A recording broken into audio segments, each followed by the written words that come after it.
नमन उस योगेश्वर श्री कृष्ण को जिनके शब्द अमृत के समान हैं, जिनकी वाणी जीवन का सार है और जिनकी गीता संपूर्ण सृष्टि का मार्गदर्शन करती है। जय श्री राधे कृष्ण प्रिय भक्तों, इस दिव्य भक्ति यात्रा में आपका दिल से स्वागत है। वीडियो शुरू करने से पहले आइए दिल की गहराई से प्रार्थना करें। हे कृष्णा, जो भी भक्त इस दिव्य अमृतवाणी को सुन रहा है, उसके जीवन में आपकी कृपा फूलों की तरह आनंद रूपी वर्षा बरसती रहे और हर कष्ट दूर हो, उसका जीवन सुख और समृद्धि से भरा रहे और उसका दिल प्रेम और शांति से भर जाए।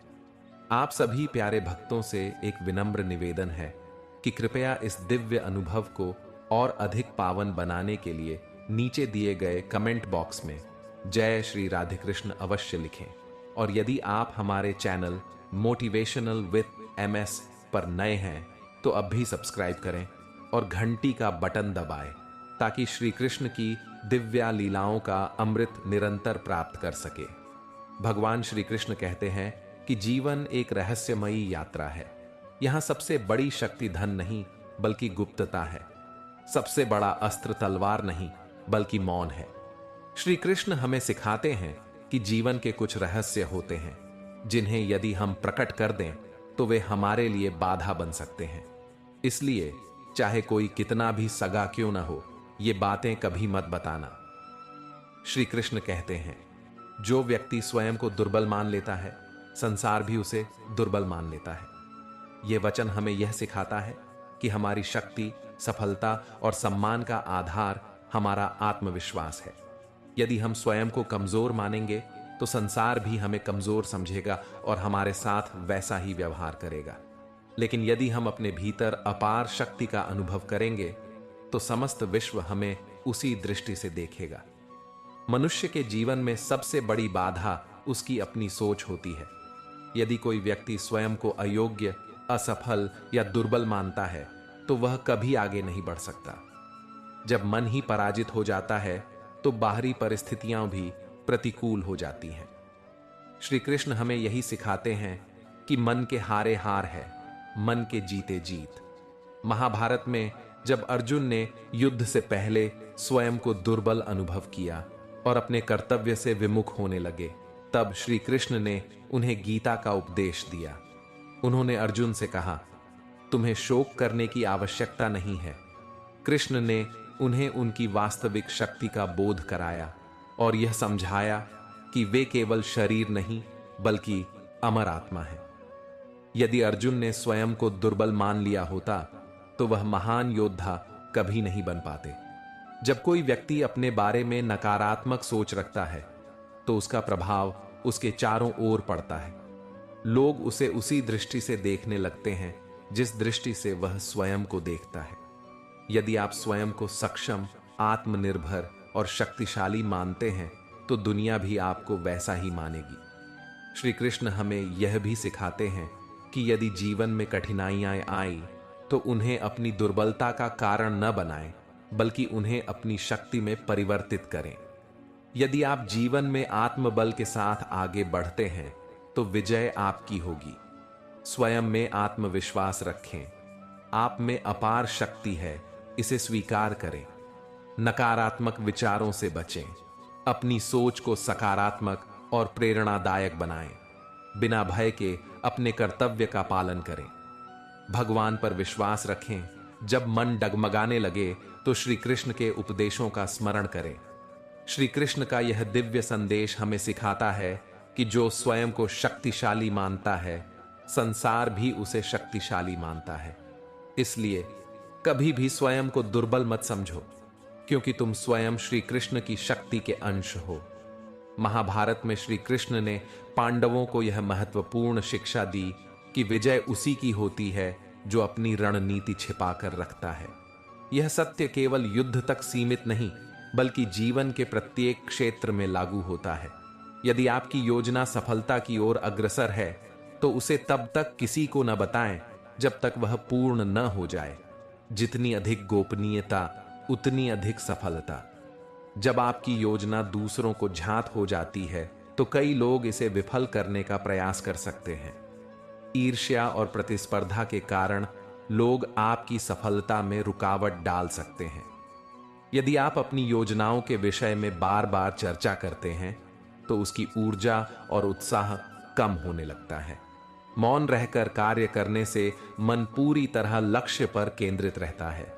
श्री कृष्ण हमें सिखाते हैं कि कार्य को पूरा करने से पहले उसका दिखावा करने से सफलता हाथ से फिसल सकती है। जब योजना पूरी हो जाए तभी उसकी चर्चा करना उचित होता है। महाभारत में जब पांडवों को अज्ञातवास में रहना पड़ा तो उन्होंने अपनी पहचान छिपा कर रखी। यदि वे पहले ही अपनी योजना प्रकट कर देते तो कौरव उन्हें खोज निकालते और उनकी रणनीति विफल हो जाती। इसी प्रकार अर्जुन ने भी विराट युद्ध में स्वयं को गोपनीय रखा और सही समय पर ही अपने अस्त्र शस्त्र का प्रयोग किया। अपनी योजनाओं की चर्चा केवल उन लोगों से करें जो पूर्णतः विश्वसनीय हों। जब तक कार्य पूर्ण न हो जाए इसे सार्वजनिक न करें। अपनी ऊर्जा और ध्यान केवल लक्ष्य पर केंद्रित रखें। अनावश्यक दिखावे और अहंकार से बचें। श्री कृष्ण का यह दिव्य संदेश हमें सिखाता है कि गोपनीयता सफलता की कुंजी है। इसलिए जब तक आपकी योजना पूर्ण न हो जाए उसे गुप्त रखें और एकाग्रता के साथ अपने लक्ष्य की ओर बढ़ते रहें।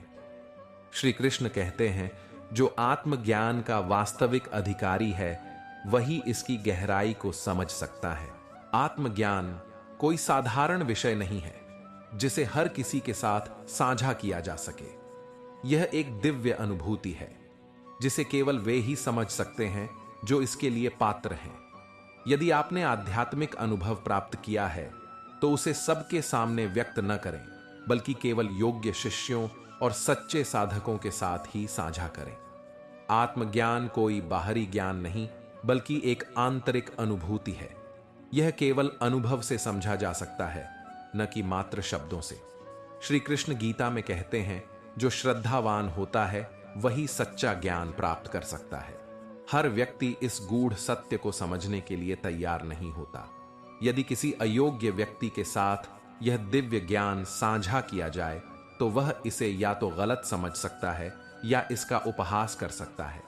यह ठीक उसी प्रकार है जैसे एक अयोग्य व्यक्ति के हाथों में मूल्यवान रत्न दे देना। इसलिए आत्मज्ञान को गोपनीय रखना और केवल योग्य व्यक्तियों के साथ साझा करना ही उचित है। महाभारत में भी हम देखते हैं कि अर्जुन को ही गीता का ज्ञान प्रदान किया गया, न कि किसी और को।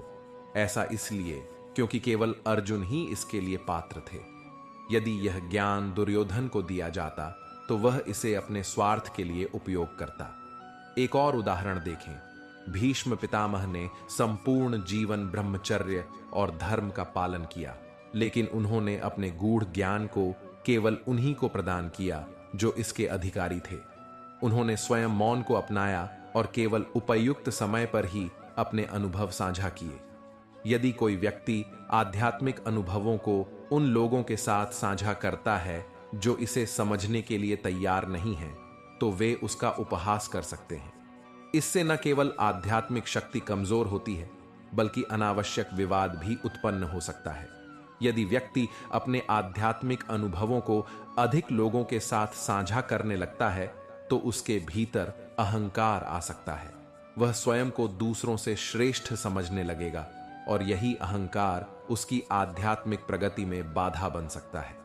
जब किसी विषय को उसके योग्य व्यक्ति के बिना साझा किया जाता है तो उसका सही सम्मान नहीं होता। यह आध्यात्मिक ज्ञान का अपमान करने के समान होता है। श्री कृष्ण का संदेश स्पष्ट है, मौन आत्मज्ञान का आभूषण है। जो व्यक्ति आत्मज्ञानी होता है वह अपने अनुभवों को केवल उन्हीं के साथ साझा करता है जो इसके योग्य होते हैं। ठीक वैसे ही जैसे कोई कुशल माली केवल उपजाऊ भूमि में बीज बोता है, न कि बंजर भूमि में। गीता में श्री कृष्ण ने कहा, सत्य बोलो, प्रिय बोलो, लेकिन ऐसा सत्य मत बोलो जो किसी को कष्ट पहुंचाए या जो व्यर्थ हो। जो व्यक्ति विनम्रता और श्रद्धा के साथ ज्ञान प्राप्त करने की इच्छा रखता है वही इसका अधिकारी है। जो अपने मन और इंद्रियों को नियंत्रित करना जानता है वही गहरे आध्यात्मिक अनुभवों को समझ सकता है। यदि कोई व्यक्ति केवल अपनी बौद्धिक जिज्ञासा के कारण ज्ञान प्राप्त करना चाहता है तो वह इसके वास्तविक उद्देश्य को नहीं समझ पाएगा। जो व्यक्ति निस्वार्थ सेवा और त्याग की भावना रखता है, वही आत्मज्ञान को सही रूप में स्वीकार कर सकता है। श्री कृष्ण का संदेश हमें सिखाता है कि आत्मज्ञान कोई साधारण विषय नहीं जिसे हर किसी के साथ साझा किया जाए। इसे केवल उन्हीं के साथ साझा करना चाहिए जो इसके वास्तविक अधिकारी हैं। मौन आत्मज्ञान का रक्षक है और गोपनीयता इसकी सुरक्षा करती है। जो व्यक्ति मौन का पालन करता है, वही अपने आत्मज्ञान को संचित रख सकता है और इसे उचित समय पर सही लोगों के साथ साझा कर सकता है। इसलिए यदि आपने आध्यात्मिक अनुभव प्राप्त किया है, तो उसे अनावश्यक रूप से प्रकट न करें, बल्कि केवल योग्य शिष्यों और सच्चे साधकों के साथ ही साझा करें। यही सच्ची आध्यात्मिकता का मार्ग है। परिवार के अंदर की बातों को बाहर उजागर करना घर की नींव को कमजोर करना है। महाभारत का युद्ध इसीलिए हुआ क्योंकि पारिवारिक मतभेदों को बाहरी लोगों ने और अधिक भड़काया। परिवार प्रेम, विश्वास और एकता की बुनियाद पर खड़ा होता है। यदि इसकी आंतरिक बातें बाहरी दुनिया में उजागर की जाए, तो यह एक विशाल वटवृक्ष की तरह अंदर से कमजोर हो सकता है। परिवार के भीतर होने वाले मतभेद स्वाभाविक हैं, लेकिन इन्हें बाहर ले जाकर दूसरों के हस्तक्षेप का अवसर देना घर की नींव को कमजोर करने के समान है। महाभारत का युद्ध भी इसी कारण हुआ।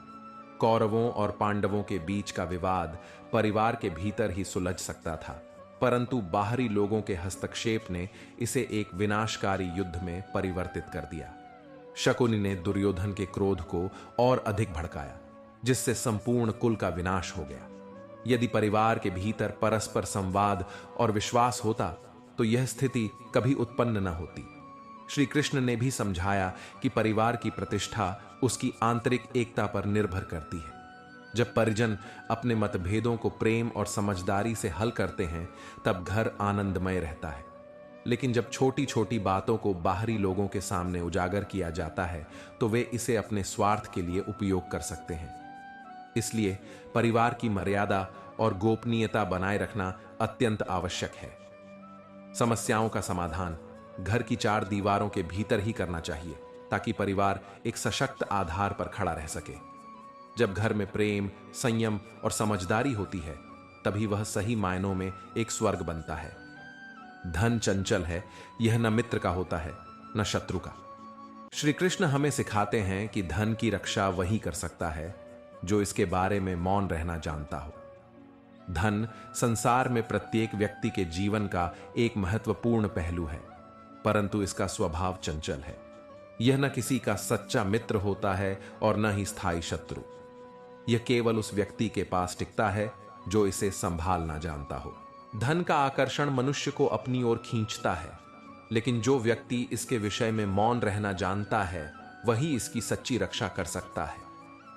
श्री कृष्ण के उपदेशों में यह गूढ़ ज्ञान निहित है कि धन केवल उन हाथों में फलता फूलता है जो इसे समझदारी से प्रयोग करते हैं और इसकी गोपनीयता बनाए रखते हैं। धन का स्वभाव जल की धारा के समान है। यदि इसे ठीक से रोका न जाए, तो यह बह जाता है। यह उसी के पास स्थायी रूप से रहता है जो इसे बुद्धिमानी से संचित करता है और इसके सही उपयोग को समझता है। भगवान श्री कृष्ण ने महाभारत के दौरान भी कहा था कि धन एक साधन है, साध्य नहीं। यदि धन को जीवन का अंतिम लक्ष्य बना लिया जाए, तो यह मनुष्य को अपने वश में कर लेता है, और यदि इसे साधन के रूप में देखा जाए, तो यह जीवन को समृद्ध बना सकता है। जो व्यक्ति अपने धन, संपत्ति और योजनाओं के विषय में मौन रहना जानता है, वह अनावश्यक ईर्ष्या, द्वेष और षड्यंत्रों से बचा रहता है। श्री कृष्ण हमें सिखाते हैं कि व्यक्ति को अपने धन, व्यापार और आय के स्रोतों के विषय में केवल उन्हीं से चर्चा करनी चाहिए जो विश्वसनीय हों। जब हम अपने संसाधनों की अधिक चर्चा करते हैं, तो लोग हमारी संपत्ति को लेकर अनावश्यक रुचि लेने लगते हैं। यह रुचि कई बार हमें कठिनाइयों में डाल सकती है।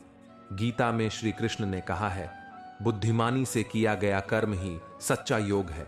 धन के विषय में चतुराई और मौन का संयोजन ही इसकी रक्षा कर सकता है। जब व्यक्ति अपने धन का अधिक प्रदर्शन करता है, तो वह न केवल लोभियों और शत्रुओं को आकर्षित करता है, बल्कि स्वयं भी अहंकार और असुरक्षा का शिकार हो जाता है। जब लोग हमारी संपत्ति और धन संपदा के विषय में अधिक जान जाते हैं तो उनमें ईर्ष्या की भावना उत्पन्न होती है। यह ईर्ष्या कई बार षड्यंत्र और शत्रुता का कारण बन जाती है। जो व्यक्ति अपने धन के विषय में अधिक चर्चा करता है वह सामाजिक दबाव के कारण अधिक खर्च करने लगता है। लोग उससे अधिक अपेक्षाएं रखने लगते हैं, जिससे उसकी आर्थिक स्थिति अस्थिर हो सकती है। श्री कृष्ण हमें सिखाते हैं कि धन की रक्षा केवल बाहरी साधनों से नहीं बल्कि आंतरिक समझदारी से भी करनी चाहिए। यदि हम अपनी योजनाओं और वित्तीय संसाधनों को गोपनीय रखते हैं तो हम अनावश्यक जोखिमों से बच सकते हैं। धन के प्रदर्शन से व्यक्ति में अहंकार आ सकता है, जो अंततः पतन का कारण बनता है। यदि हम अपने धन को एक जिम्मेदारी के रूप में देखते हैं और इसके विषय में मौन रहते हैं तो यह हमें अहंकार और मोह से दूर रखता है। श्री कृष्ण ने गीता में स्पष्ट किया है कि धन का सही उपयोग तभी संभव है जब हम इसे धर्म और सेवा के मार्ग में लगाते हैं।